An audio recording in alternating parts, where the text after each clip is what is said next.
fix to start kicking ass, just like it said at the beginning of the program. Man of the hour, tower of power, too sweet to be sour.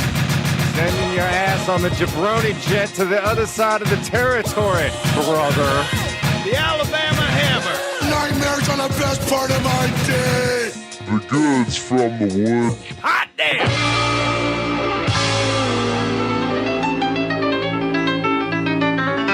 Welcome to the Goods from the Woods. My name is Rivers Langley. Pat. All right, you guys can't just be dropping your goddamn gimmicks every week. Pat Riley. That man of the hour, tower of power, too sweet to be sour, and not imagining enough right now to come up with some other way to fuck Rivers up on the intro. And today we are joined by the pride of Highland Park, one of the producers of the fantastic live stand-up show, Rod Stewart Live, and a hilarious comedian, my friend, Pat. What? I'm Sam Wiles. Sam Wiles. Hey. Yeah, man. I've been wanting to have you on for a long time. And we've so rounded happy. out Rod Stewart Live. Oh, have we got everybody? Yeah, Goddamn, we have gotten everybody. Yeah. Hell yeah. With the show that has the best show name title in LA. A show Without a doubt. Yeah, the best One of my favorite. show title that has confused countless moms. Oh my God. Every week we get a message that's to some degree like, I can't believe you've softened your stance on animal rights or like I've loved you since the 70s, and like people that have not. Wait, what happened with Rod Stewart and animal rights? I think he maybe wore a fur and he was previously anti-fur or something. Oh, but we have like wow. we had a string of This angry surprises messages. me. Why would you message his live show anyway? If that's what you thought was happening. Anyway. What's the way to get in touch with Rod when he's in town? I'm surprised about this animal thing, though, because he was always wearing like leopard print stuff and tiger stripe and things. How else does one become sexy? That's true. What, do you think he is? Yeah, you have to identify with You gotta let him know. Yeah. No, he had. I did the show about probably a year ago, and my mom text messaged me and was just like, "What are you doing with Rod Stewart?" I'm like, "Nothing. It's the name of the show." It is the ultimate trap for moms and aunts. when I hosted the Unurban Open Mic, I used to do these like a goofy, little braggy. But little braggy. I've retired since then. Oh, you know, you've got some. I You moved on. got some dirt on your shoulder there, Pat. Yeah, brush that off. But I used to do these dumb little things on Facebook where it's just like, yeah, the Unurban Open Mic I'm hosting today. Scouts from the Oprah Network are showing up and stuff like that. But one time I said that Eddie Money was performing at the open mic. That's the perfect. And then and somebody that I knew from high school actually was like, "Oh my God, you're performing with Eddie Money!" And just like, well, that's Pat. You're from I'm from Florida. Florida. Okay. Yeah. I'm from Iowa, and there is a thing of people from home who very innocently just kind of assume I'm capable of doing something good. Yeah. You know The people what I mean? that ask you like, have you? They're like, "Oh my God, you're opening for." No, it was joking. The joke was, I'm not good enough to do whatever I just said. Well, it's the people that are always like, when you go home, it's like, "So have you seen any celebrities yet?" Yeah, no, that sort of thing. Yeah. Eddie Money played in my. He regularly performs in my hometown. You keep bragging, Pat. Yeah, we've gone up to that level. You know, at the community college theater, he performs there. Gallagher performs there. Gallagher too performed there once. And Eddie Money too. Yeah, It's a weird that would be so funny. He looks exactly like Eddie Money. Eddie Money too.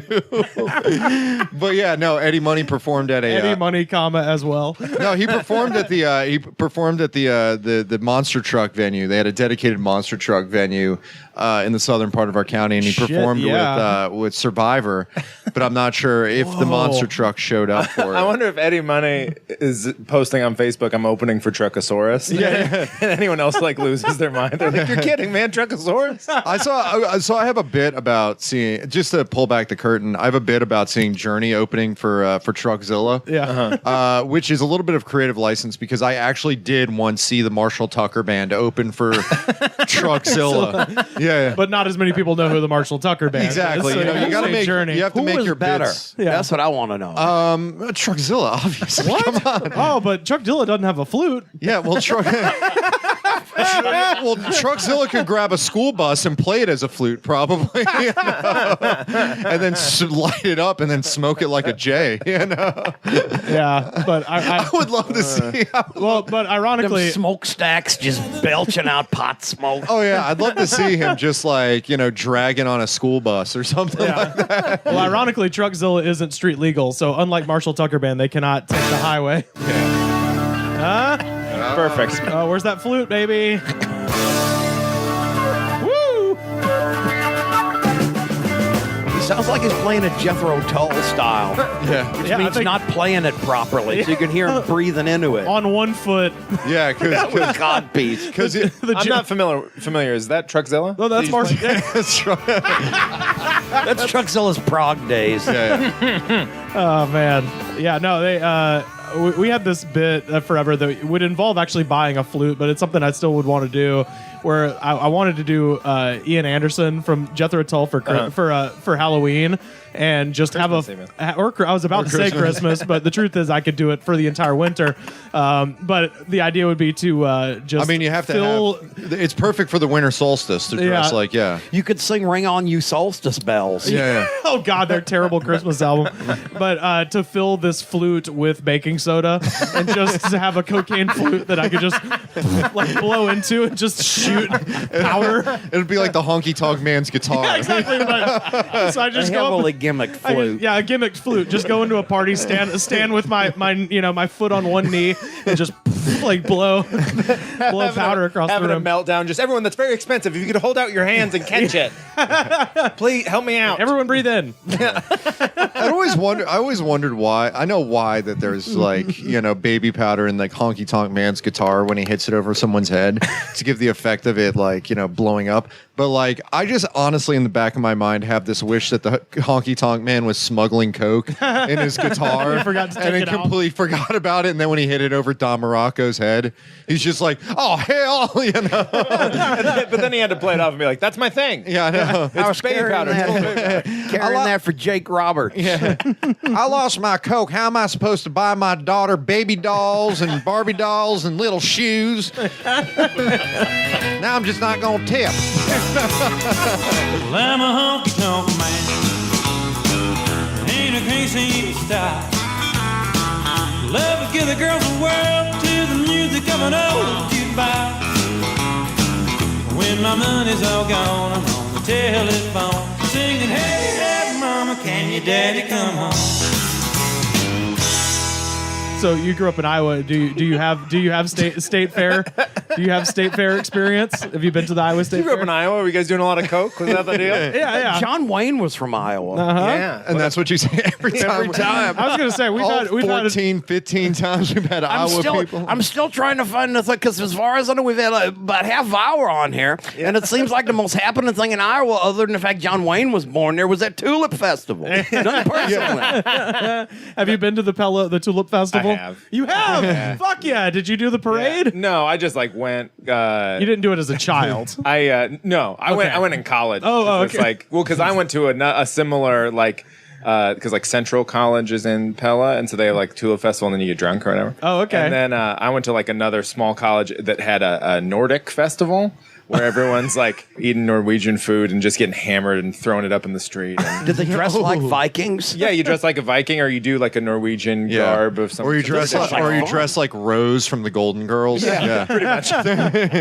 Or Flavor Flav. He's been known to Yeah. dress like a Viking. Yeah, it's occasionally. like the best time, and it's also the best hangover food. Is just like What is they make Norwegian you this food? like hot pudding and stuff, and Ooh. it's like you're so hungover, and it's like the only thing that sounds good, and it like settles your stomach. And then you Just just give me start drinking Norwegian again. wood just thinking about it. God damn it. Ugh, hot pudding. What's because the only thing I guess of like Norwegian food, and this might actually be Iceland. I'm thinking of is like pickled shark and it's like all that kind of crazy yeah, it's shit. like pickled fish. And Oh, okay, yeah. Lutefisk and things. Lutefisk. Lutefisk, Yeah, there we go. It's disgusting. It's the worst food. Yeah, I don't know what's so bad. worse about lutefisk. The taste of lutefisk or the endless jokes by Garrison Keillor about Lutefisk. I don't know what's worse. How is Garrison Keillor's audience not 4 people? You know what I mean? Like, it is crazy that he plays to anyone beyond, like, literally, like, you know, a church in Minnesota. Like, it's insane that he has basically a colloquial pastor's act and then is somehow nationally famous. I thought everybody except for me that watched that kind of shit died off years ago. Yeah. He's just riding the coattails of the sound effects man. He's like, you know, the sound effects guy is amazing. The sound effects guy's like that. Really good. Yeah, he's like the Michael Winslow of the Prairie Home exact Companion. same thing. Where he's like, he's the star. He's the draw. Scottie Pippen's like the Michael Jordan of basketball. That guy's fucking great. He's so good at basketball. Shit. That's more like saying that Michael Jordan's the Michael Jordan of space. Although to be fair, it was really G.W. Bailey and the guy from Punky Brewster that were so good in the Police Academy movies. So did you go to like the Iowa State Fair or any? Yeah, I've been to that like stuff. Oh, okay. Because there's not. What were some of there's the not a lot to do. That's why you guys had so many guests from Iowa. Is everybody leaves. That's that's what that's we're the figuring main out. thing to do is get out. Is to leave. Yeah, I don't know. It's That should be on the state like commerce board. Yeah. Like, oh, we've got state fair. We've got the first place to vote, and you can leave. Yeah. That's the 3 bullet points. Yeah, welcome to Ohio. You'll leave eventually. Ohio, Iowa. Iowa. You see, I can't even If it's remember Ohio, one or you the other. stay and get really into ICP. Mr. Goodnight's too cosmopolitan for Iowa. Yeah, to Ohio. remember which is which. I just have the Ohio image at of- General Custer, I think. From I just think every Iowa event is just like Jordan Turler walking around drinking pop-off out of a hoof. You know? Or some equivalent to that. Go back and listen to our sumo episode in the archive. Oh my God. Jordan and I found out that we are from 10 minutes away from each other. Oh, we didn't know each other growing up. we had to come out here to find that out. It's totally true. Well, we both moved out here, and then we were doing an open mic in Cedar Rapids, where I'm from. Oh, okay. And we ran, and I was like, "You live in LA, but you're here?" And he was like, "Yeah." He's the only other funny person there. You know what I mean? He's the only person there that wasn't like saying the N-word or talking about domestic abuse or whatever. Jesus. Like, oh man, you want to go to like an open mic. Cedar Rapids, Iowa has got some shit because it's just the craziest people in town. There's no sense of like, there wasn't any sense of comedy back then. Like they kind of have like a couple comics now, and Des Moines is kind of fun. I did a festival there, but back in the day, like when I started like 6 years ago, it was rough. The first open mic I did, it was just me, a couple who they were both little people. Okay. And their acts were about just each other and, you know, like how they fuck. And there's this real small. Were they on stage together or separately? No, they went one. Oh, so it wasn't a two-hander. It was Yeah. So like you got the rejoinder to what the other one said. So you get both sides of the story. Yeah. Wow. It was this, and then this like very tall, very like muscular trans woman. She's probably the, you know, like so isolated in Iowa. Yeah. And this was her outlet. And I was like kind of proud of her, but of course. she was like good at comedy. Well, but you're like, look, I'm glad you're doing this. Like it was my first time ever trying to do anything. And I was like, well, this is what it's like. Like it's, same 5 people who clearly, you know, felt isolated in this town of all Norwegian white people and like need to get out. Yeah, I judged a comedy contest last night in San Diego. Oh yeah, and it was the first round of the 6th annual San Diego's Funniest Person. It might be the bottom of the barrel. I think we found it. It might be.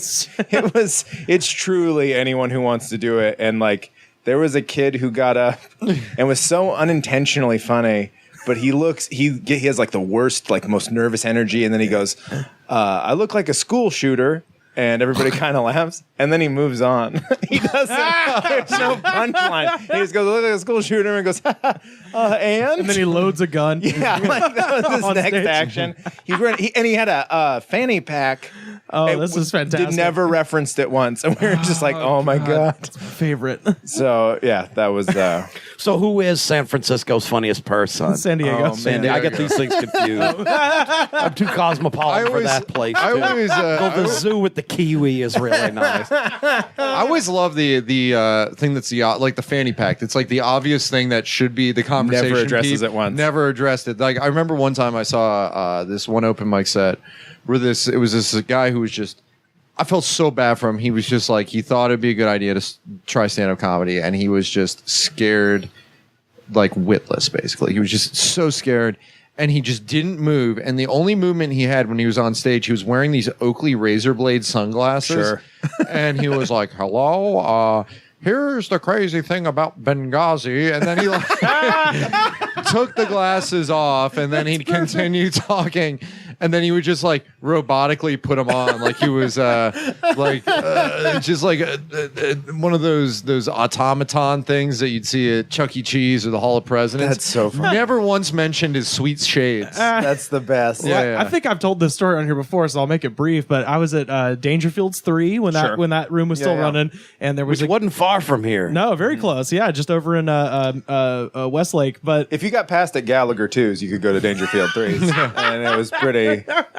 we were there one night, and I think, if I'm not mistaken, Brody Reed, our friend Brody Reed, was there, so he can back me up on this. But we were there watching, and there was a guy who went up and just told this harrowing, awful story about the death of his father, where he was like saying that he died from pancreatic cancer, and like he was just like, I know that when he finally did go, he did go peacefully after months of pain, and he knew I loved him. It was this like really like sad, sweet story, but the whole time he was telling it, he had a silly puppet on his hand, and he never acknowledged the puppet. Yeah. the whole goddamn time. He was like, and I watched him deteriorate. I watched this man that I loved, that I had always looked up to, that just was my virtue of strength, my idea of manhood, waste away. And at no point did he talk about the goofy fucking puppet on his hand. Was That this guy's a my bit? favorite comedian. That's the point. That's the thing. Well, no, I never knew. I sat there and like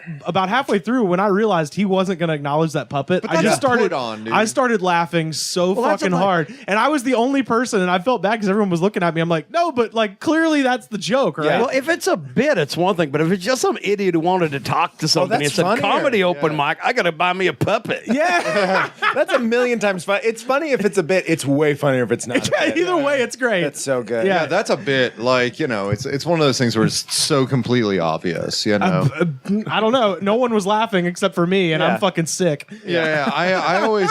So you encouraged him, Rivers. I suppose. have y'all ever seen Mr. TV before?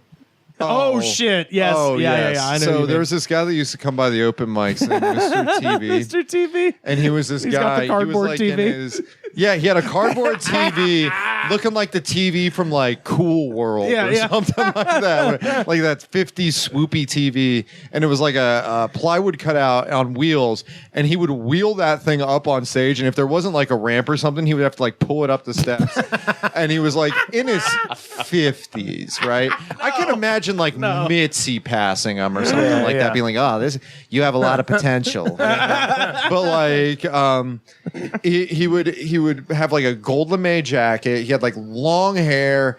He looked like life had dealt him a very hard hand, and Very big TV. he had a very big TV prop, and he would just be like, "Hello, I am Mr. TV," and he would do all this stuff, and then he had buttons, and he'd press the buttons, and there'd be like a horn that came down, and he would like press the. It's so like beautifully antiquated. Yeah. What, you'd be like, I'm Mr. Television. Yeah, so I imagine. What are the kids talking about these days? I suppose the television. Yeah. That's on And then at one everyone's point, lips. he cut like he shaved off half of his beard and half of his long hair. No. He could do like, whoa, whoa, whoa, whoa, and have like dialogues or something. And like, part of me was just like, I can imagine this guy killing at like library children's story time. In 1947. No, but yeah, I don't know if kids would be into that sort of thing. But like, I imagine on some level, kids being into that, or like old folks. If you go to an old folks home. Yeah. It but sounds then like again, it's for old burnouts. But that's then who it- it yeah. seems the key audience is. It's That- just burnouts in their 60s. That to me though sounds like a bit that if you did it right, it could be real funny. yeah, I mean, But this you'd have to is- find a way to do it without just like shooting gimmicks out of the TV. Yeah, it was Right. very. So, like, part of me thinks that, like, back in like 1973. The visual of him hauling the thing up onto the stage. If you're a is- prop guy, it is hard to do mics. Yeah, it is. yeah. I've seen it, and it's the guy come in with a box and a dollhouse and all these puppets. Yeah, and shit. I mean, like, come on, man. I feel that and the like ventriloquist open micers. Oh yeah. That's always like a rough one because it's just like Yeah, I saw one recently. You were there when Madam came to the China the China Palace up the street. The China? Oh, what the fuck Palace. is it called? The It's a Palace. Chinese restaurant. I'm sorry. There's a place in my hometown called China Palace. And I get them. I'm hungry. I'm sorry. I'm hungry. I'm hungry. I'm hungry. But we were at the palace. What's that place? A China Palace? Yeah. It's called P.F. Chang's, Rivers. You got to stop calling it that.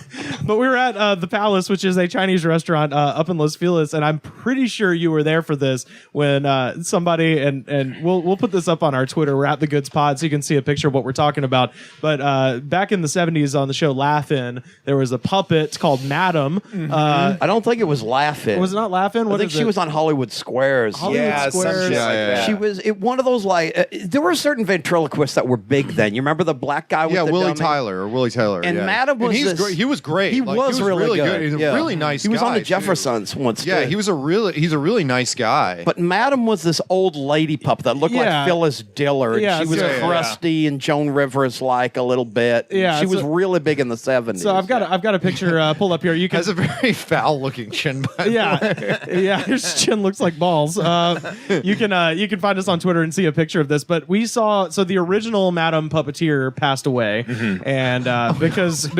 ventriloquists die but puppets last forever, his son took up the mantle of Madam God. and brought it to this open mic.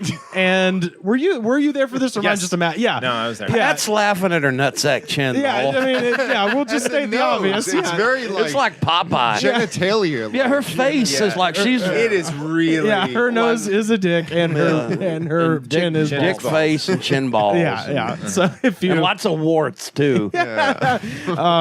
but somebody showed up with this old puppet Yeah. at a fucking open mic and went on, I think, third to last. Yep. So which is rough. At which that is open mic, always yeah. rough, no matter who you a are. puppet to 4 people is different than comedy to 4 people. Yeah, A puppet that used to be on network TV. yeah, that's right. rubbing shoulders with Paul Lynn and Rip Taylor and stuff. and is now doing the China or the China Palace, the Palace open mic. Because I talked to him afterwards, and he was like, yeah, my old man used to do this on TV back in the 70s, and now I've got the puppet. I'm like, it's a curse. It's the puppet too. Yeah. Yeah, it's the puppet. I mean, I think there's probably more than one. All right, so you remember obviously. the episode of Twilight Zone? What's his name there? The guy that was Spider-Man's dad. Anyway, the episode Cliff Robertson. Oh, okay. That's it. Oh, Remember gotcha. the episode of the Twilight Zone where he's that Irish guy and he has a ventriloquist dummy that's making him like do Oh, things, yeah. and it controls him. You made me real. You poured words into my head. You moved my mouth. You stuck out my tongue. You jerk. Don't you get it? You made me what I am today.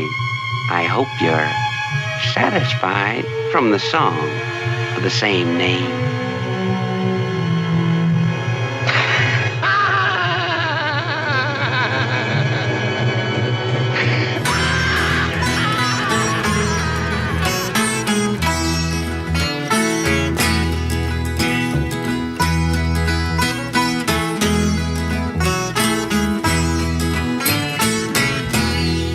So U10 Bar in Highland Park, right? Yeah. And it's Is this the first bartending gig you've had?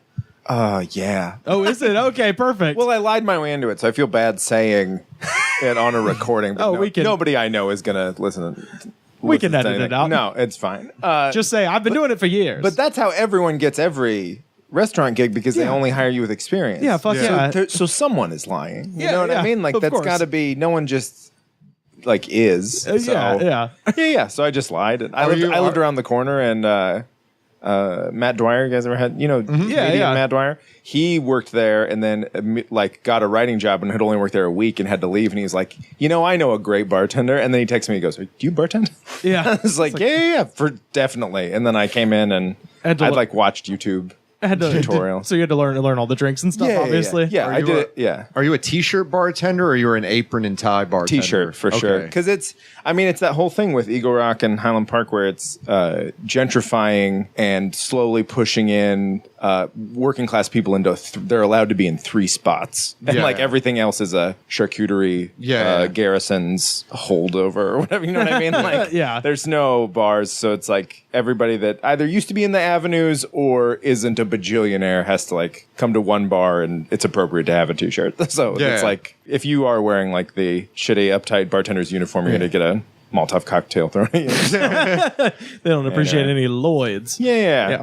So Was it real hard to learn bartending just from scratch like that? no, it's like not a hard. It's like Well, it's not. Well, memorization there's that a lot of movie times. Cocktail where like Tom Cruise that's is like like competitive. standing Yeah, that's on bars competitive, and throwing yeah. shit in the air. No, just working at like a sports bar is like pretty easy because I had time. People weren't like ordering stuff. I always had time to like Google it, even if I needed to, and you can fake it. And Right. Well, that's what I was wondering, because based on the neighborhood it's in, like, how fancy do people get with their drink orders? Like, not fancy enough where I couldn't distract them with a look over there and then like look it up and then do something else. So, yeah. The main thing is like during like football season is fights. me and good. another like pretty big dude work there, and like we've had to get in there and separate some fans of the Raider Nation. I was just about to say, if this isn't the Raiders, I'll be shocked. Well, one of the, there's a lot of avenues guys that go there and are around and are perfectly nice, fellers. But you know, tell about the avenues for people who aren't listening. It was much more notorious 10 years ago. East LA gang, and they've kind of been confined to like this block of Cassel Park, basically. Right. But back in the day, they used to kind of control. You know, Highland Park is measured in avenues, so 50 through 60 or whatever. Yeah. And so that's what they were called. And they were a pretty violent group of guys, but a lot of them have like served their time now. They're dads. Their wives are often paralegals. and they need some place to, watch some football and stuff. And occasionally they'll have a knife hands. And everything gets tagged, but it's like, it happens so much now that I'm just like, you guys, cut it out. Like, quit spray painting stuff. Quit doing that. Like, at least are they doing it on the outside of the bar? At least? No, it's inside. The bathroom is a menagerie of tags and just randomly arranged letters. And one of the funniest though was the owner of the establishment is not particularly involved, and he's a big Trump guy. And fun. One day he ran into the bar and he goes, somebody tag the fucking bathroom, go check it out. And he like marched me in there like as though I did it. And I get in there and it just says fuck Trump. I was like, that's tight, I'm leaving it. Like I'm not doing anything about that. And I thought that was cool. That wouldn't be a tag though. That would be it was like there'd been a bunch of tags and then somebody got a little political at the end. It was like, my main thing is tagging, but then I like to, leave my own commentary. I like to throw in something legible for the hell of it. Yeah, I mean, let's keep our politics local, okay? Yeah, I like the. Let's never forget that the Vatos Locos, they suck, and let's also, keep it in the neighborhood. Yeah, but also vote Gomez for alderman. That would be good if we can get. I like the. I prefer those type of tags as opposed to like in some of the hipster bars or like the bars in New York where it's just like somebody's branded sticker, like some abstract like branded sticker. What is worse than like, white graffiti? It's just like it's truly nothing. Bubblehead, fucking bubblehead, exactly. Yeah. Fuck you, fucking bubblehead. you made it at your graphic design studio. Yeah, like, exactly. Fuck you. Give me an old school thing I can't. I'm read. taking the Obey Giant mantle. Like just stop it. I just want to see somebody write, big dookie in stylized letters if I was to steal something from Chris Estrada. Yeah, that's fantastic. So you've had to. So you actually break up the Raider Nation fights? I've had to a couple. I'm not like I'm like a huge pussy. But How come they don't have? I'm like you a have big the dude, beard. so I can You have jump the in. beard. Where are the bouncers? That's us. So you have to do both. Yeah. It's usually just one person In a Raider like, bar. Yeah. It's maybe I shouldn't work that. I don't know. That's What's like the most complicated drink orders that you get? Or is there like a certain like subset of people that comes in and you're just like, oh, God damn it. It's like, bachelorette parties want like peach bombs and it's just dumb. Oh, okay. Dumb shit and peach bombs. Yeah. What the fuck? What's a peach bomb? I don't Peach schnapps, Crown Royal, and you drop it in a Red Bull and it gets you like real. Yeah, That's an insult to Crown Royal. Yeah, man. right. It's just drop so it in a it's Red so Bull. sugar. It's so sugary and so like say. saccharine and gross. That's hideous. Yeah. Wow. Anyway. Damn, we should have brought some Makins. We could have all done a peach bomb. Yeah, I thought or- we'd be drunk during this whole thing, though. Or at least made our own drinks up, you know. We should have been drunk during. No, we should definitely do a drunk one of these days. but- That'd be fun. We could. I just bought the shit where we can record anywhere. Actually, so. I've done a couple of drunk ones in the early days. Oh yeah, we did that the Easy Jesus episode. The Easy J, yeah, the one with Solange. I was drunk during those. But now I have to drive, so I just get stoned instead. Yeah. It's better for driving. Yeah, we can just make up our own drinks and subject them on. That's a good idea. Yeah, like, you know, a little bit of Christian Brothers, a little bit of chartreuse, a little bit of blue curacao, Stone Brothers brandy. Oh, I'll put these up and on an egg white. Yeah. I'll put these up on our Twitter. When I was just out of college, we made a series of mixology videos where we made basically the most disgusting drinks we could come up with. Those four being Yuski Do, which is whiskey and yoo-hoo. Then the second one was bad. That ain't bad. I tried it. I called it a Happy Jack. It was Jack Daniels and you. It was pretty good, I thought. Happy Jack wasn't tall, but he was a man. Then the second one was Ginuwine, which was gin and wine. Sure. And that one actually That's just for the name. Yeah, it was just for the can't be name. good. But you know what? Here's the thing. I have since I'm not much of a drinker. I usually, if I'm gonna drink, I'll have one or two, and that's very rare. That said, I've only been drunk twice since I moved to Los Angeles, like just straight up like shithoused. And it better Once- be on Ginuwine. Well, once was on purpose, and that was for Ryan Telmo's performing under the influence show at the Hollywood Hotel. So that was just straight maker's mark. I did that one on purpose. The second one was an accident. I was hanging out next door with Luke, our friend Luke Jensen, and George Coffey and all those people that live next door, and they had wine and they had gin, and I was like, oh yeah, you know, you guys can mix this shit together and it's pretty good. And I did. And then I drank one and then I drank two and then I stood up and I was like, oh, never mind. We're not standing up anymore. And I sat back down and I was fucking lit up accidentally on Ginuwine. So Ginuwine, I'll say, is pretty good. You just pour yourself a cup of wine and then put a shot of gin in that motherfucker, and it's not bad. The third one we did was Bubba Sparks, which was Southern Comfort and Sparks mixed together, which that probably tastes about like the peach bomb in terms of just insane levels of sweetness. And then the last one we did, and this was when Four Loko had its original formula, was a Float Loco, which was Four Loko with a scoop of ice cream in it. So I'll put links to those mixology videos on our Twitter so you can see them. I'm pretty proud of them still. That's solid. Maybe you should be a bartender, Rivers. Yeah, for the worst bar ever. It's like, yeah, you don't get to choose. My favorite is there's like this bar in Birmingham, and for the purposes that we were there, I appreciated it. But if I had been there just on my own, I would have found it very annoying. It was called the Collins Bar, and my friend Tasnia got married in Birmingham. Phil or Bootsy? Just Tom, I think. That's what I thought. Yeah, Tom I think Collins. it's a Tom Collins reference. But my friend got married in Birmingham, and then rented the bar out from like midnight till 3 or something, and you couldn't order anything. You would go up, and the guy would go, "What's your favorite TV show?"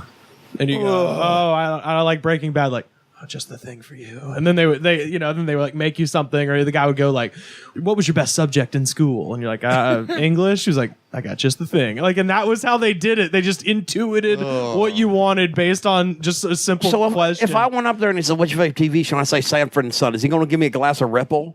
here's a Thunderbird. Yeah, just crack open a fucking Thunderbird. I'm a big fan of Parker Lewis Can't Lose. What's up? What's up with that? Like, I just want to try to stump him. That would be. But it was straight up. They would just like make you whatever, and because it was a wedding party, the tab was just open. Yeah, and that was actually a really fun thing because I think she had budgeted like $3,000 or something at the bar, and it was 2 a.m. and we had 1 hour left, and the bride stands up on the table and was just like, "Guys, we still have to drink $2,000 worth of drinks in 1 hour." And so we're all just ordering like Grey Goose, everything, like top shelf. That's such a fun one-time thing, but the one guy that's the regular there, just every day, he's like, my favorite show is Family Matters. Why do I have to keep telling you Make this? the Urkel, asshole. Yeah, make me a fucking Urkel. My favorite show is Briscoe County Jr. I've told you this literally 157 times. It's just a shot of Jack Daniels and a can of Schlitz. That's what. Give me the Briscoe. Well, shouldn't that actually be something futuristic and something Western at the same time? Sure. Yeah, that's right. It's brandy with a shot of jet fuel. No. It's a shot of Jack Daniels and a shot of Hypnotic mixed together. That's what it is. That's everything. God, What's your favorite show, Masterpiece Theater here? The thing Pat said. Here's laudanum. Dr. Quinn, medicine woman. Shot of brandy, shot of rocket fuel. And some morphine. It's perfect. You just did Morphine and rawhide. A shot of whiskey and a rag of chloroform. That's right. Did anybody ever not like what this bartender wanted? Well, that was the thing. Did somebody ever be like, oh, this tastes more like Seinfeld to me or some shit? Well, it wasn't just TV shows. Like, he would ask different shit of every person. Yeah, did anybody ever like, I don't want this shit? The thing is, like, again, all of this was paid for by the wedding. So under any other circumstances, I would have found it highly annoying. Yeah. But because everything was on the house, I just kept going up there, and he would ask me a different question every time, and he'd just be like, "Oh, like, where's your parents from?" I was like, "New York and Alabama." Oh, okay. And then just like mix, they had different questions for everything. Also, by the end of the night, if that guy gets bored, he could just be like, "Yeah, what's your middle name?" And he goes, "Oh, God, that sounds like a Vicatonic." Yeah, exactly. What's And the it's social just security Vicatonics. number? All right, cool. Yeah. But every time they gave us something, it was always something good. I don't think I had a drink I didn't like the whole time. It's got like a drink psychic or something. That was sort of the idea, I think. But again, if it hadn't been fucking free, I would have found it very irritating. But because it was all in the house. Free makes everything a whole lot better. But because it was all in the house, I was very impressed by it. I was like, oh, I do like this.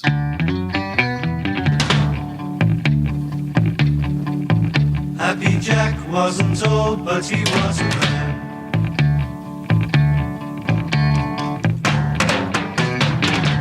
We're just breaking in here to do our weekly segment. Ladies and gentlemen, it's time for Mr. Goodnight to put somebody in the Goods from the Woods Hall of Fame.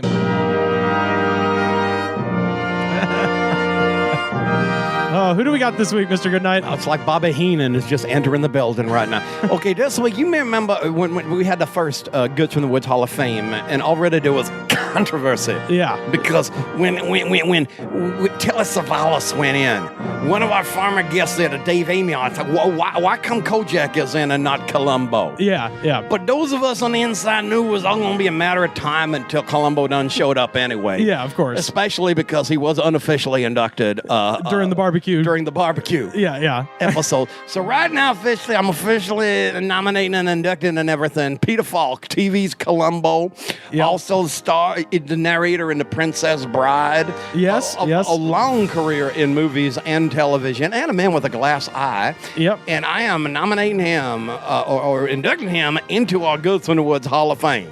And another little fun fact about Peter Falk, he used to live on Roxbury Drive. No kidding. And Roxbury Drive is a street on Beverly Hills where, throughout the 40s and 50s, a lot of movie stars lived. So Jimmy Stewart and Lucille Ball and Spencer Tracy, they all had places on Roxbury Drive. And Peter Falk lived there until 2003. He's 2 doors down from Lucille Ball, 1 door down from Jack Benny. So that's... Man, all that violin playing must have drove him nuts. Mm-hmm. Just a fun LA tour guide fact about Peter Falk. That is awesome. And he is buried, he passed away in 2003, and he is buried in the Pierce Brothers Westwood Memorial Cemetery. Have you been over to that cemetery before? Is that the one with Marilyn Monroe in it? Yes. That's not far from me, but I haven't been to it yet. But I know what you're talking about. We should go. We should go. That's Roy Orbison, too. Yeah, well, Roy Orbison is unmarked over there. Yeah, and Dean Martin is there. Dean Martin is there. Both of Dean Martin's parents are there, too. He had his parents moved, and they have their actual last name, Crissetti, the Italian last name. That is Italian. Yeah. That is really Italian. Yep. Being that family like that. But Peter Falk's grave is in a row. So here's the section. It's Peter Falk. Right next to him is Billy Wilder.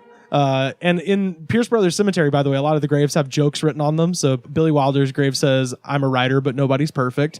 And then next to Peter Falk is Carol O'Connor, TV's Archie Bunker. Oh, man, the heavy hitters. And next to Carol O'Connor is Jack Lemmon. And Jack Lemmon's grave says, "Jack Lemmon in." which I think is fucking hilarious. Does Peter Falk say, just one more thing, sir? Dude, that is the thing. Every time I see it, because I take groups over there every once in a while, and unfortunately it says like, I've gone home to be with, I forgot his wife's name, but that's what it says. It's his wife, my wife, I put my wife on the grave. Yeah. She bought the cemetery plot. She paid for the whole thing. So I had to She get her paid in for there. it. My wife, she loved, she can't wait to die. Because, she's right near Jack Lemmon.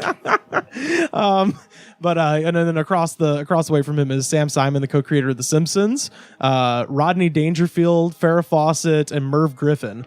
And Merv Griffin's grave says, "Merv Griffin will not be right back after this message." This is the funniest cemetery you've ever fucking been in. Yeah, Roy Orbison is there, Frank Zappa, all the heavy hitters. Marilyn Monroe. Fucking Don Knotts is there. Don Knotts, Truman Capote, Natalie Wood. She's not underwater. She's in the cemetery. Well, she eventually washed up. She got washed up the old-fashioned way. Do you think they're going to bury her next to Robert Wagner? Oh, well, you know what's fucked? Her last name on the grave is Natalie Wood Wagner. I'm like, I don't know if she'd want that on there, considering he, allegedly. But anyway, I don't know. That's what I liked him in Austin Powers, though. Mm-hmm. And It Takes a Thief. So yeah, that's right. And on those supplement commercials for Puritan's Pride. Was that what it was? He was on the Family Channel in the afternoon, like, "Hi, I'm Robert Wagner." It was either catheters, Robert Wagner, or something. It was something like that. I can't remember exactly what it was, but it was Robert one of those Wagner old folks commercials. You know what we mean. That shit always makes me feel old, man. When they got Fonzie on the cover of AARP magazine. Oh shit. But once again, vote Columbo, Peter Falk. Yeah, and if you want to hear us talk about Columbo more, and you totally should, we had a great episode with the aforementioned Dave Amiot. Is it Amiot or Amiot? Dave Amiot. And so you can check out episode 44 that we did back in 2014. You can check that out in our archives. We talked about Columbo for a solid hour. That is actually one of our most hits on our YouTube channel, is our Columbo episode. I did not do that. We might have to do Columbo Part 2 or something. I mean, shit, I don't know. But yeah, we have a lot of views on that on the YouTube version of that podcast. But yeah, you can go hear us talk all about Columbo in episode 44. And this week, Peter Falk, a.k.a. Columbo, goes into the Goods from the Woods Hall of Fame.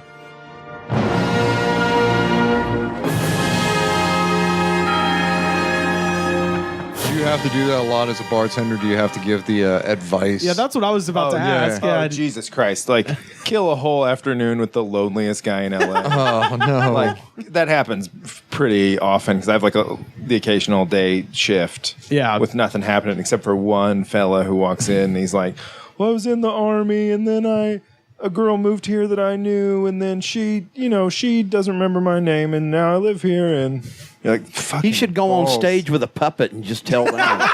Christ. It might have been Puppet Guy. Who knows? It might have been Puppet Guy. I would kill for Puppet Guy. It's guys that are so boring. And he sat the puppet on the next bar stool. Puppet's drinking. I'll have what he's having. The puppet has a little tiny mug. Your friend doesn't talk much. But you so there isn't like the security guy. You all are kind of the We're the security guy. Okay. Yeah, I mean it's usually pretty tame. But, yeah, it seems like a but place it gets it gets around here. I don't know. Bar security guys are always classic, right? Mm-hmm. Like there's the ones that like generally most bar security guys kind of look like Sam. That's why I kind of figured that you would be like a good like laying down because you have the look, right? The beard and the black T-shirt. That's pretty much baseball bouncer hat. Yeah. Where it's not like you're not a professional bouncer, right? But you're like, I can lay down, I can keep order in this bar, right? For sure. But the one guy that I remembered that was my favorite was there was this bar in Atlanta, and their security guy was this dude that was like 6'7", skinny. He looked like Macaulay Culkin, like / Lane Staley. Okay. And he wore like the combat pants with the combat boots that were tucked in. Oh, shit, And yeah. a bright green T-shirt. He was awesome. And he had like the telescopic baton, and if shit was going wrong, he would just walk in there and be Jesus like, God. I got this covered. And he'd like throw a cigarette down and boom, he would just like flip the thing my open God. and just like stare. And the guy must have weighed like, he was like 6'7", but he was like Macaulay Culkin thin. You know. So when he held the baton next to me, he looked like the number 11. Yeah, exactly. I would say shout out to my friend Big Dan down there in Auburn, keeping the peace at the Hound. So he was Big Dan was a good friend of mine. The best Big Dan story I have. So Robert Gibbs, Obama's former press secretary, is from Auburn. Went to Auburn High School and was there for his, I think, 20th reunion or something like that during his tenure as press secretary. So he's like a member of the administration, but he's just low enough down to where he doesn't have Secret Service, which is good because Dan might have been shot for this. Dan didn't know who the fuck this guy was. Yeah. And they were having their reunion, and when it's closing time, it's fucking closing time. So, and Dan is he's called Big Dan for a reason. He's probably 6'5", 6'6", big ass dude. He looks, when he has his long hair and his like facial hair and shit, he grows it like in the Triple H style. He looks kind of like Triple H basically. It's a cool style. This is fucking just a bit, the Lemmy style. My favorite thing about Dan, he's a comic book nerd. If you actually get to know him, he's just like kind of a dork, but he's the most physically intimidating, one of the most physically intimidating people I know. So it's closing time, and he goes around, and Robert Gibbs is finishing his drink, and he's just like, all right, finish your drink, it's time to go. And he warned him one time, and then it was time to come back around, and Robert Gibbs gave him like some shit, and he fucking smacked the drink out of his hand, and he's like, get the fuck out right now. Like, and so he had the press secretary thrown out of the bar. That's awesome. Like physically removed him, and then everybody in the bar goes, that's Obama's press secretary, right? And he's like, oh shit, no, I don't watch TV. So, I just remembered the most famous person I've ever kicked out of anything. It's not very famous. It's an obscure sports reference, but I bartended Pat Haden. Remember the old USC AD, LA Rams quarterback? Heck yeah.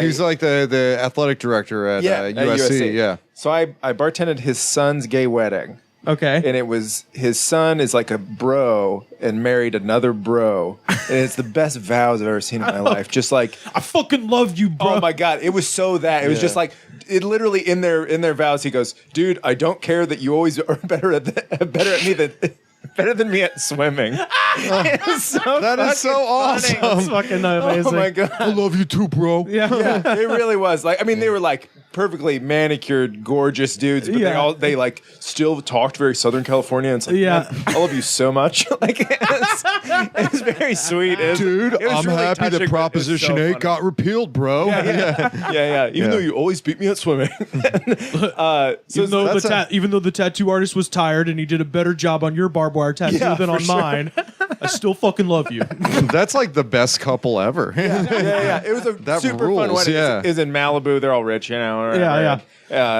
really felt after the ceremony, they both like, all right, and then they just hang glide off the cliff together. It felt like I was watching like where the shotgun Mountain Dews and just fucking hang glide into the sunset. It's a pretty extreme wedding. I felt like I was watching where like the young Illuminati starts, because it was a lot of like very good looking young couples just being like, I don't see why we can't get rid of food stamps in one fell swoop. You know what I mean? It's just everyone was so rich and so like having a good time, but maybe a little loose-lipped around the help. You know what I mean? And so like a Southern wedding. And and so I was bartending, and if you guys remember USC and former Chiefs and Patriots quarterback Matt Cassel. Oh, nice. Big, handsome dude. He gets the big most old bro fucked up immediately. It's like, I think he had like a pregnant girlfriend, and he's like slapping everyone's ass and stuff, and just he's drinking. He's drinking for 3. Yeah, he's hitting on the waitresses, and everyone's just like, "What? This guy is a mess."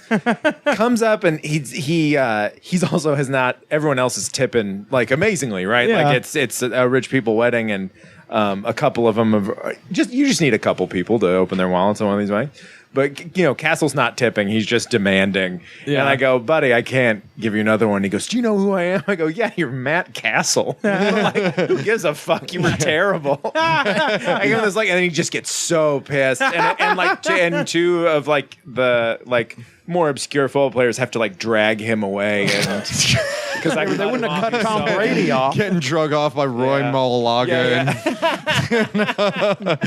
The Khalil brothers. Dragging him out by his pants. Did they do the 3-point stance before they dragged him away? I wish. Like they just pick him It would up. have been Like, so good. Because when you said USC, I was thinking, Todd Marinovich got it. Well, it was the perfect combination of SC athletes and the best looking men I've ever seen in my life. Yeah. Rich gay dudes, just beautiful, chiseled. Oh, yeah. Yeah, it was an incredible wedding for Dick, I think. It was like an all-time Dick wedding. And, it's like a Roman statue garden. yeah, truly beautiful. So see you later, Matt Cassel. That was It's just like, you know who I am? It's as far as backup quarterbacks, he's last on my list now. He was somewhere in the middle now. My least favorite. Too drunk to tip and too drunk to hold a clipboard, man. You know?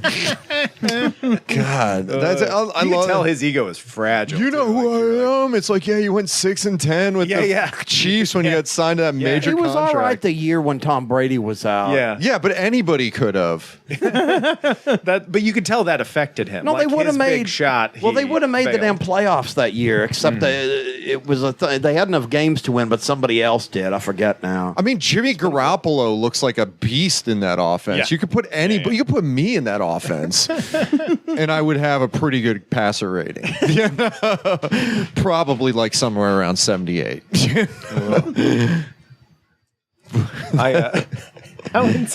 I could go like inside football for forever if you guys wanted to, but it's like I feel like I should pull the nose up or everything. Was Ronnie Lott at the wedding? Yeah, I wish. Oh That would've man, been- he's the best. It was nobody I loved. I was hoping for Reggie Bush sighting would have been. Oh, that was would've what been I was huge. hoping for. I've seen Matt Leinart out in the world a lot. Weirdly, he's one of my weird celebrities. I've Really? seen a bunch. I see like Matt Leinart, John Ross Bowie, and I've seen Tyler Perry twice. Okay. I have like a weird triumvirate. Did Tyler Perry come into the bar? No, it was. I used to sneak into Equinox Gym. Oh, okay. That was, and one time I saw Tyler Perry there, and then I just saw him in the world, like on Hollywood Boulevard. I just imagine Matt Leiner's always in like a hot tub. Just based on those photos Yeah. that circulated around of him. which is- Being wheeled around in a hot tub like a bubble boy. Like, Exactly. He can't leave the hot water. Or, Yeah, it's like that limo with the jacuzzi in the back, like Motley Crue had, except it's like just like a 4-door sedan with just no trunk, but a hot tub, and Matt Leinart in the back. He hasn't played in so long. I love That the idea of sounds his like numbers man coming up with like an adding machine. Like, Matt, we can't afford this sort of hot tub every day. Just like, I can't live without it. Just rolling around like Angeline, the signature Matt Leinart. It's a Geo Metro, but the whole back of it is just a hot tub. We just tell him it's a left-handed hot tub, but it actually isn't. But he likes it so much when we say that. Growing up where I did, I'm surprised nobody tried to like rig up like a motorized like hot tub that you could wheel around. I definitely had someone do that. Oh, really? No, because I've it seen, wasn't motorized, but shout out to my friend Walter who had this sort of like it was almost like a military truck. I don't even know what the fuck to call it, but it was something he clearly bought at like an army base, like we're done with this kind of thing. And it had just enough room in the back, and he put in like a tarp lining, like a black tarp lining, and then would leave it out in the high school parking lot all day. And then in the afternoon, it just became. He didn't have a motor like a heater or anything in it. It just would heat up to tepid temperature. And and it's just like stagnant water filled with leaves. Yeah, well, and then a bunch of people would jump in and would drive around town. And Ew. that was fun times. How soon does that become just piss? How quickly is it all piss? Like pretty fast, right? Like an hour of driving around and it's all piss? I'd assume so. We tried to, because he was like a senior when I was, I think, a sophomore. We tried to replicate that later, and there is. There's a It was harder than you thought, wasn't it? Dude, there's a photo somewhere of you met my friend Matt back down south, the future lawyer. My will be my attorney. Like when he he's going to. Okay, I thought He'll be my attorney when he I thought he finishes was law like school. a future lawyer. A lawyer from the future. Yeah, exactly.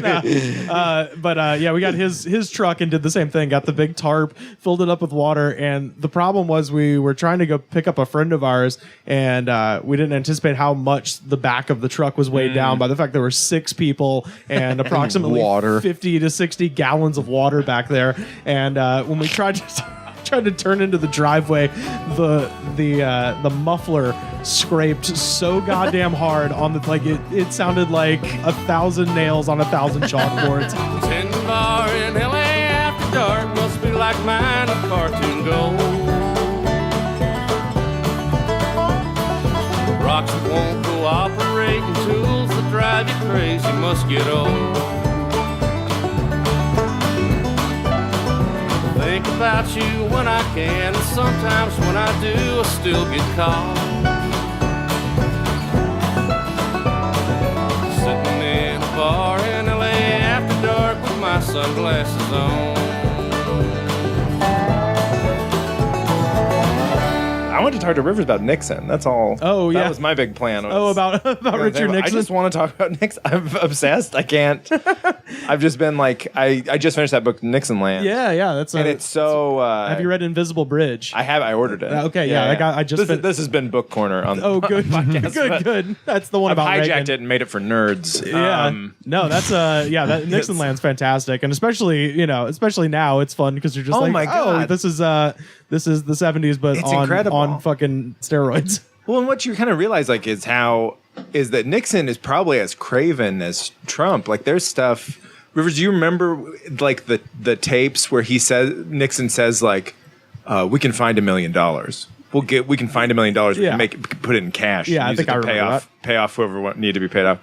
And it's like Trump never says anything that specific. Yeah. That's like their big difference. Is like they were. I think Nixon was similarly craven and would have gone down whatever path was allowed, like available to him in the same way Trump will. But it'd be hard to nail Trump down because he doesn't know enough stuff. Yeah. Well, and they're We have to provide them things and resources. I mean, that's like the the vagary of it. Yeah, and so you could never nail him for it, but it's not because he's like some slippery genius. It's because he's never the one doing it. Like he's not the puppet master where Nixon was in charge of shit. Yeah. Well, and I think that's why the John Oliver thing has been so stupid Watergate, where it's Watergate, but everyone involved is stupid. Yeah. You're like, it's kind of hits because there are no mad geniuses here.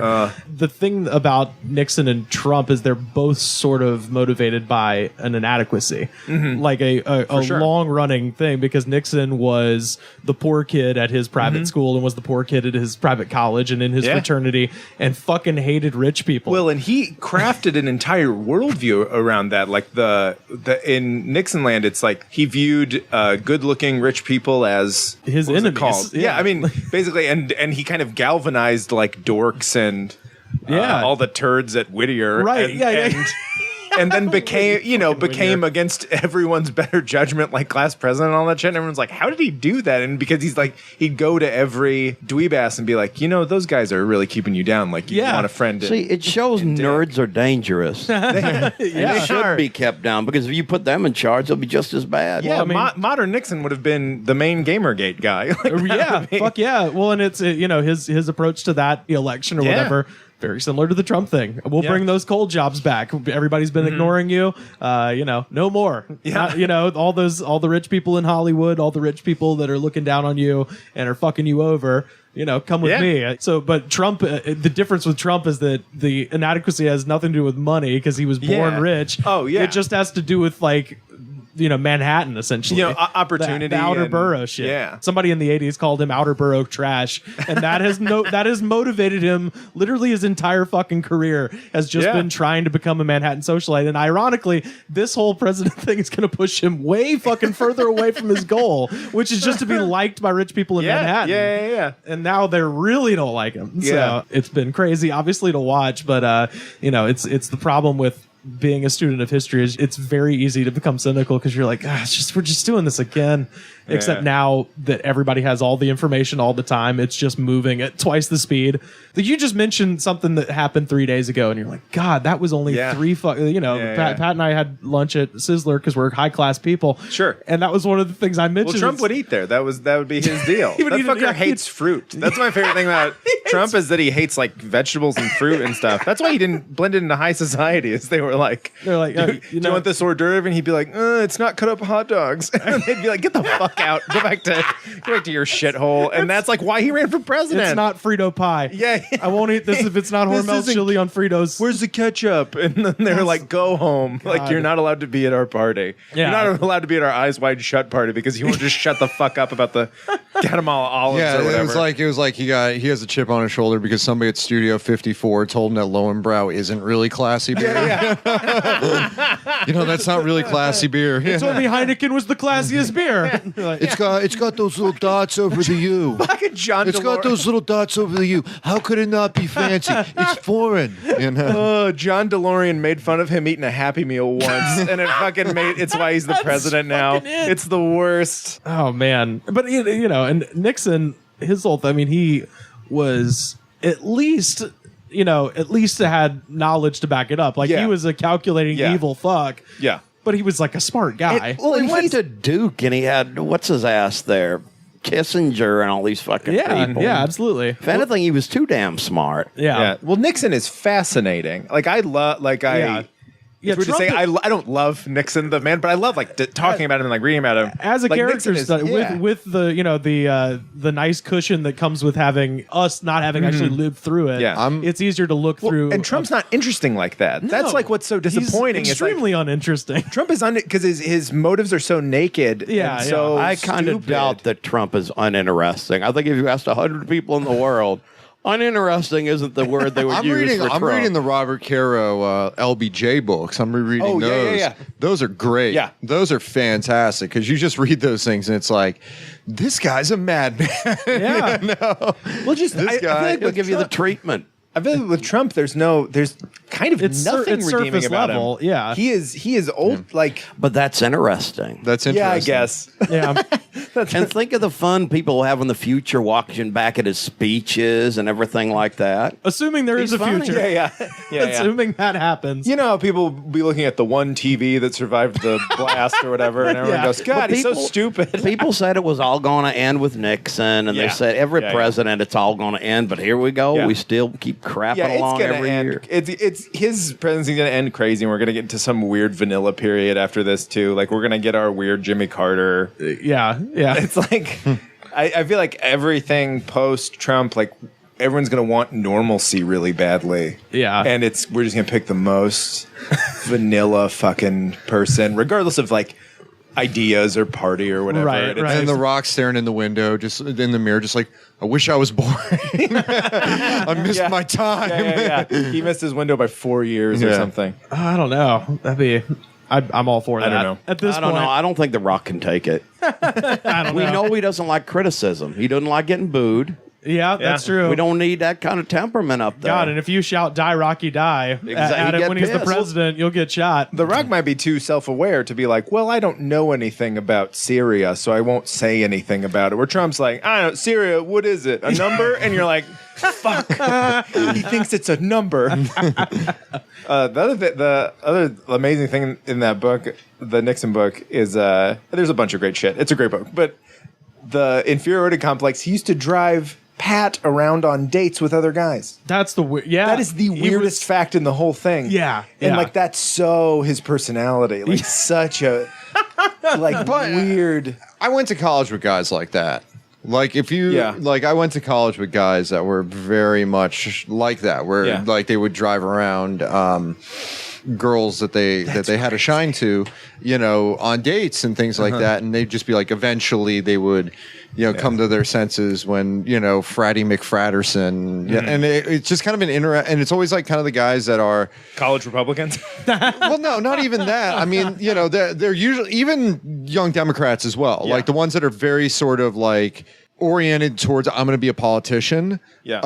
But it's like the ones that are just like really smart and really sheltered and grew up in like small towns and were just like, okay, I don't know how to socialize and I don't know how to like. I know that So I I'll have do tasks. Yeah, I'll do tasks. I'm aware of work. Exactly. Like, I'll yeah. do tasks because it's one of those things where it's just like, bless their hearts, like, you know, when they went through, they school comes so easily for them, right? And they've gotten like accolades in their small towns for being like the guy that went to state geography being won it or something like that. That's such a conservative mentality. Here's a fun fact about me that maybe I should have brought up. But I mean, it's a you know, beyond like where you stand on the spectrum. I mean, yeah, it kind of leans more towards the kids that are like to the right. But any kid that's like not in like that cool activisty way, but the ones that are just like, I'm a member of the Young Democrats or College Republicans, and I wear a suit, you know, No, to my meetings. That's such a mentality, but square, I guess would be the way to say it. Yeah. But that's like how you make fucking Republicans. It's crazy that there's new Republicans ever. Oh yeah, and it's like, but that's how you make them. Is you feel a little alienated. You don't really delve into like. You know, socioeconomic study or whatever, right. And you're like, I understand economics. It's supply and demand. And you're like, you don't delve into the parts of it. Because this is a weird fact about me. When I was a sophomore in college, I was the president of the College Republicans kind of on accident. Whoa, no shit. Yeah. And it was because it was like a room of like the stiffest dudes. And I just wanted attention. Yeah. I like hadn't started stand-up yet. I was so... like I was like in my college improv class, and then I was like, well, I should add more to my resume, and I like went to College Democrats, and like no one gave a fuck. Obama was already president. Like everyone was like, we're not a group anymore. And then I went to the College Democrats, and it's just a bunch of seething white virgins, and you go in and you're like, I've fucked before, and they're like, you're our president now. Like, it's, so you trumped your way in there. Oh my god, no, you Nixoned your way in there. Yeah, I think I trumped my way in there because it was all bluster and like, and they're like, I like how he's loud. As soon as you said improv classes, I was like, oh, you trumped your way in there. It sounds like Nixonian social climbing. It was anyway. I mean, I changed my mind pretty quickly, but like, that's that kind of guy is like buttoned up and uncomfortable. A lot of closet cases, like right, yeah, of course. Dudes who are doing musical theater and then like decrying homosexual agenda afterward, and you're like, what the fuck is your deal? Yeah. So anyway, they sent for the 2008 debates. I worked at the college radio station, and we decided to reach out to the college Democrats, the college Republicans, and the college Libertarians to conduct a series. College Libertarians. I know they get their own group. Yeah, that's amazing. So the whole thing was we were going to conduct a series of 3 debates once a week for 3 weeks, leading up to the election. In my head, the college Libertarians are still old men. Oh, they're just auditing classes. Oh no, it's so it's all guys who look like Rand Paul. No, it's just guys with like hemp necklaces, wearing all black, combat boots, and smoking cigarettes incessantly. And they got a lot of theories. But the college Republican representative to the first debate was the most polished, like this, blinding white teeth. One of those guys where you're just like, God damn, put a suit on this motherfucker. He's ready to go. Doesn't need anything else. And he was so damn charming. I was like, he's a total fascist, and I disagree with him vehemently. But he's real charming. Like, I like this guy. I went to high school with a guy who is like a Republican charmer. He was the BuzzFeed guy. Does he play the flute and like charm Republicans? he makes white dudes come out of a basket. Yeah. No, he was the conservative BuzzFeed guy, and he got fired for plagiarizing all of his articles. Oh, good. Yeah. But he was like a slick, like handsome dude, and that's the conservative. Is there like just a website called Conservative BuzzFeed? No, it was BuzzFeed was like, we're gonna be balanced. We're gonna have a conservative guy, and he would, he'd tweet out fucking dumb bullshit. And stuff with like Rick Perry holding the gun that said like, for the win, and you're like, fuck you. but he turned out he'd plagiarized those memes somehow and like got roasted for it. And was it Ted Cruz or was it Jeb Bush who fried the bacon on the end of his gun? Yeah. I think that was Jeb Bush. Yeah, some dumb faux masculinity bullshit. Well, it's not a good way to treat a gun. It's going to get grease. It was gross, Or bacon. It was like a really nice gun. It's a nice gun. And it said Jeb Bush. It was like emblazoned, and then he wrapped bacon around that's the ends. a waste of it. He had a custom gun like that with his name up in it. It was like an AR-15 or something. And he used it to cook bacon with. On the end of it. It sounds good in theory. I mean, I like bacon. I like guns, but why can't you just together? It doesn't always work. Who gives a shit? Because I've tried eating guns, and it is not good. That is what's nice about this podcast is that all 4 of us own guns. Well, 3 of us. Funny. I am the only one that doesn't own guns. That's the MacGyver. He's a bow and arrow man. I'm an archery guy, so you were a college libertarian. You carried around a crossbow. No, our actually. Guns? guns are too loud. Yeah, the government regulates guns. You know what they don't regulate? Crossbows. Although the head of the college Republicans at my college was this one woman who Wow, that was a curveball. Linda McMahon. No. She was cool. Like, she was actually cool to talk to, and she just happened to have but she was like in ROTC, she was like one of the 4 people at my school in ROTC, and she was just like, after school, she like posted the photos on Facebook of her in her army uniform, and it's like, you look cool as hell, because she had like the high cheekbones and just like the intense stare. It's like, you could probably whoop some ass, But she was like, I don't agree with her politically on stuff, but she was cool. She was really nice. I met Andrew Breitbart when I was in college. What? You met Breitbart? He and I were both drunk out because it was when I like interned in DC, and I was working for some insane conservative newspaper because they paid. They did a paid thing, and so they would go to have like conservative shit at bars. I would just go get hammered because I was like immediately losing steam with it, and I was like, this is all bullshit. Yeah. So I just drank myself into a fucking hole. I was like chasing gin with pizza, and well, that sounds fun. And I ran into Andrew Breitbart, and he was so drunk, and like he was like the devil, but he was really cool in the moment. I remember him being like really funny. He was like making fun of Tucker Carlson, calling him gay and stuff. And I was like, oh, that's fun. Great. I'll remember that for a while. That's the thing with all these motherfuckers, Trump included, where I'm just like, Breitbart, when he was still alive, struck me as one of those people where you're just like, he seems like a sleazebag, and I would love to interview him. You know what I mean? Like I find sleazebags so much more interesting. Nixon is more interesting than Jimmy Carter. I'm not going to read a fucking Jimmy Carter book. Yeah. Carter does have a good wrestling connection, but other than that, I would agree. That's fair. He's pals with Mr. Wrestling too, and I'm but then cool again, with Nixon has the Elvis connection. Yeah, so and he has the Sergeant Slaughter connection too. So he does. Yeah, I didn't know that. Big Sergeant Slaughter fan. No idea. Yeah. I love the idea of him trying to bug Sergeant Slaughter. Excuse me, can I get along? If we'd only had you in Vietnam. Our sergeants weren't as strong. And when Sergeant Slaughter defected to the Iraqis, he's like, oh no, the game is over. I can't believe it. But I'd say this, the Republicans in college, it seems, are a lot like, and the Democrats actually are a lot like the real party. Mm-hmm. The Republicans just find Mr. Popularity to get their program elected, and the Democrats can't get their act together. So it's exactly a reflection of the real party. Microcosmal. That's about right. Surprise!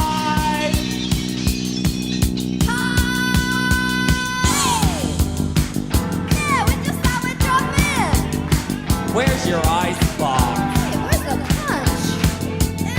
How's the toaster? Who's to blame when parties really get out of hand? Who's to blame when they get poorly planned? Sam, where can people find you on the internet, sir?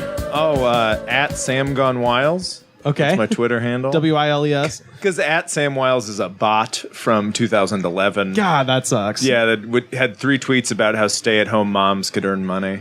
And I somehow can't get that handle. You should go down to, Twitter's in Santa Monica. Yeah, I'll call them. You should just bust in the door. Because they don't have anything marking the outside of the building. You guys ruined the country. Maybe give me my handle. Yeah, Can I have yeah. my Twitter Can handle, I have please? at Sam Wiles, please? Yeah. Can we go down there and kick their ass? I mean, That sounds great. who's got at Mr. Goodnight? Because you're Sepulveda Cowboy on there, but I have no clue, but there is a band in Australia, a jazz band called Mr. Goodnight, which is why I took that Facebook page, why I don't hardly use. Sorry, band, but I needed it first. Yeah. Because how else are people going to find me? But yeah, check out at Sam Gone Wiles and tell them about Rod Stewart Live. Oh yeah, it's just a weekly stand-up show. One of the few. I feel like a lot of the weekly shows in LA are dwindling. They're drying up. You can come it's a on, really good show. Yeah, Wednesday at a bar called La Quivita. The Cave. And it also is known as The Cave if you're white. And we just it's just showcasing 4 or 5 very good comedians. Yeah, so if you find yourself in Los Angeles on a Wednesday night, head on over to Highland Park. Yeah. And after the show, you can go to my favorite taco stand in the whole damn city, Tacos La Estrella, over on York Boulevard. Oh, it's the best. Yeah, Highland Park is the shit if you're looking for places to eat and go see comedy.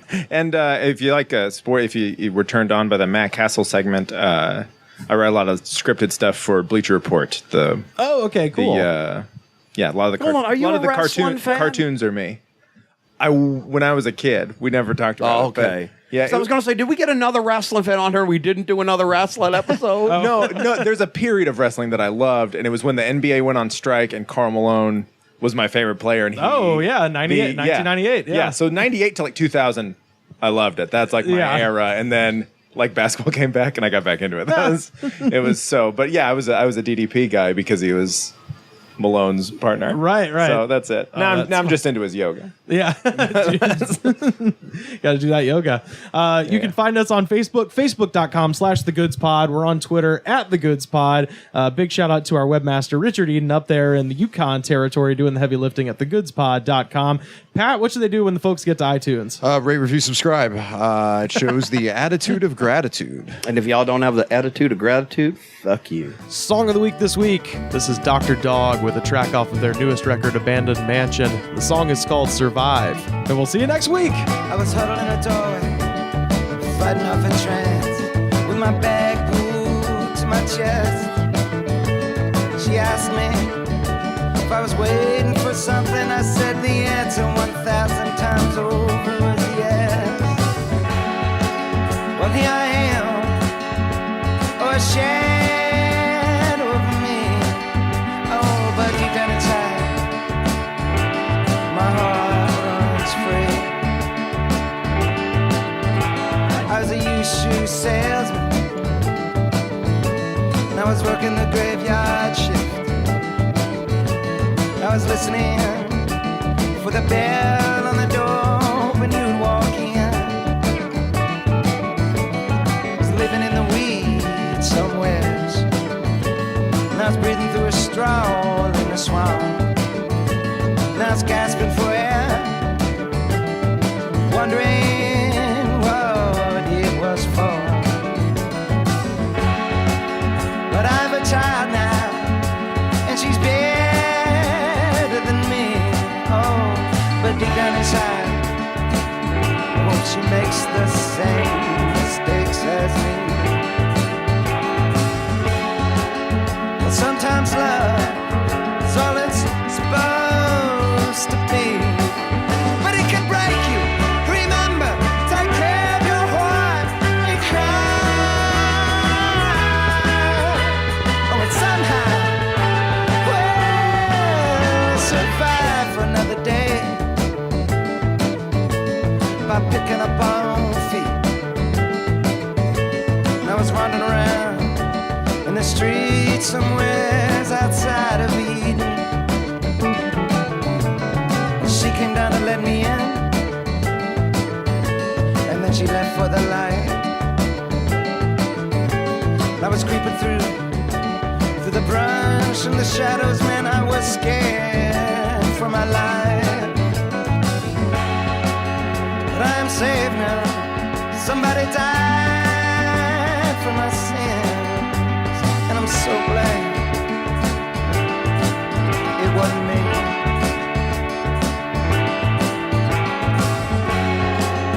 Sometimes love is not such a crazy thing, but it can break you. Remember, take care of your heart and cry. Oh, and somehow we'll survive for another day. Oh, just for another day. Not by walking away.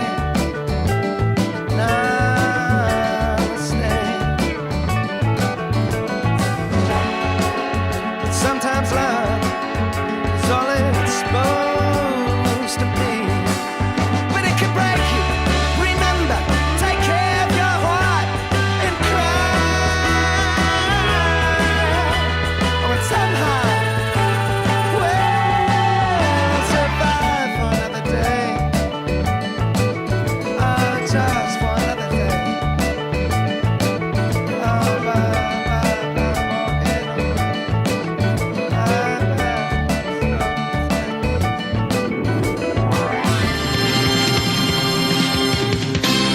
Goods from the Woods was mixed, edited, and distributed by me, Rivers Langley. You can find the show on Twitter at The Goods Pod. Our theme song was composed by DJ Smiles. Check him out on Twitter at DJ Smiles.